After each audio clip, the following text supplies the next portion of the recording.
Right now at 6 o'clock, the song that turned a New York City subway into a karaoke bar. Thanks for joining us. I'm Micki Neiman. But I want to let you guys know where I'm at right now. So I'm at Anytime Fitness next to Gerbs, right off of West Broadway. So I want to point out I'm not getting rained on because there is a cover over my head, but I'm going to step aside now to let you guys see this rain. You can probably see it bouncing off the pavement, and my mic is probably picking up some of the sound of it too. And this parking lot is definitely a lot more flooded than it was when I got here at 4 a.m.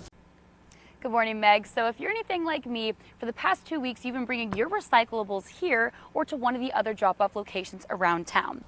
Yeah, Angie, so I am live, like you said, at the intersection of Broadway and Providence, and today was day 2 of those protests, and what now appears to be a still and quiet morning, well, it didn't always look like that. Now, Sperling told me that with this re-grand opening, they will also now officially do curbside pickup. Live in Columbia, I'm Micki Neiman, KOMU 8 News. As you can see, it is pouring rain right now. We do have a cover over our heads, so we are not getting soaked. But for this business behind me who lost their roof, they're not so fortunate at the moment. The holidays are lighting up Columbia. Literally. But for tonight's event, it's not this magic tree that's responsible for leaving such a bright mark on the community. As you can see right behind me, there are tons of coats on this coat rack. You know, it's not every day that you hug and shake your neighbor's hand, but that's actually normal behavior at church. So today I went to get a better idea of how First Presbyterian Church is changing and making adjustments with coronavirus. I can't mandate that people don't hug me. I'm a hugger. At the same time, it's hard to mandate that people don't extend their hand in fellowship because we're Christians. We're hospitable, welcoming people. That's Angela Madden, senior pastor at First Presbyterian Church in Jefferson City.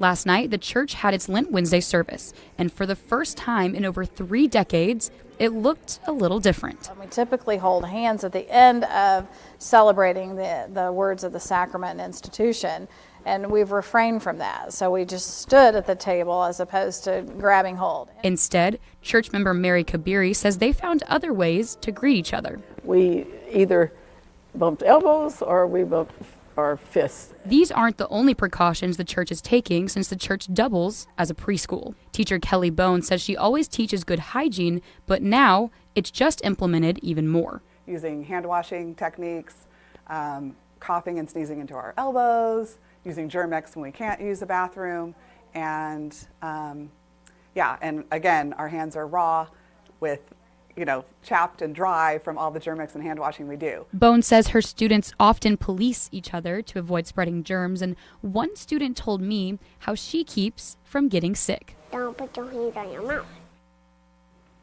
Pastor Madden told me having to avoid contact is pretty hard for them because it gives their church community a sense of belonging. But she says safety is the most important and always will be. In the studio, I'm Micki Neiman, KOMU 8 News. I am live in the KOMU parking lot where, as you can see, these cars are just covered in snow. It's this snowfall that pushed the Southern Boone County School District to cancel tomorrow's classes. As Thursday's school day ended, it still wasn't clear at the time if Southern Boone School District students were in store for a 3-day weekend. Alberta Gilpin is on pickup duty today. She has 2 great-grandchildren who both go to Southern Boone Elementary. Grandparents are the saving grace, yeah. But Gilpin knows not everyone is so lucky. Well, I just always worry about those families who don't have a backup plan, who don't have family nearby and don't have a babysitter close by. Then it creates a real problem for them. So I always worry about those families. These families rely on the decision made by Superintendent Chris Felmley. Felmley says he's aware of the inconvenience of calling off school, but says safety is the most important. I really try to be conscious about parents and making sure that they've got child care set up, because I know it is an inconvenience. And so I feel the sooner I can get that word out, the better it is for kids and families. Felmley says there are a lot of moving parts to making his final decision. I'm in the process of going over the weather reports, checking the radar, talking with the other area superintendents, as well as the county. For Gilpin, no school means no problem, but she knows other parents are scrambling now trying to find help. Looks good for us, but that's not true with most parents. Most parents, it creates a real problem for them. Southern Boone canceled tomorrow's classes around 7 p.m. tonight. Live in Columbia, Micki Neiman, KOMU 8 News. But today I went to Russellville and spoke with many of the community members who say they weren't surprised by the charge. Almost 3 decades. it's finally coming to light.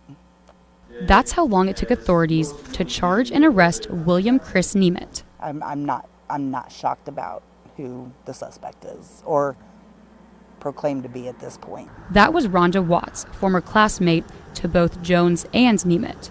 Another former student says, like Watts, he too was not surprised. He was kind of, I don't know, he liked to fight. But not everyone remembers the case. One local dad who only moved to Russellville a few years ago says while he didn't know about the case before the most recent update, don't know anything, didn't hear about it. So this is the first I've ever heard about it. he knows Russellville will be able to handle this. We have a strong community here in Russellville. It's kind of like an everybody knows everybody kind of deal here, and everybody sticks together. I talked to a handful of locals today who had more recently moved to Russellville, so to them, this case was new news. But to those who knew Jones, this update was emotional. I'm in the studio, Micki Neiman, KOMU8 News. Thanks for watching CBS 11 News, The Ones for Texas. Wheel of Fortune is next, and we hope to see you tonight at 10 o'clock.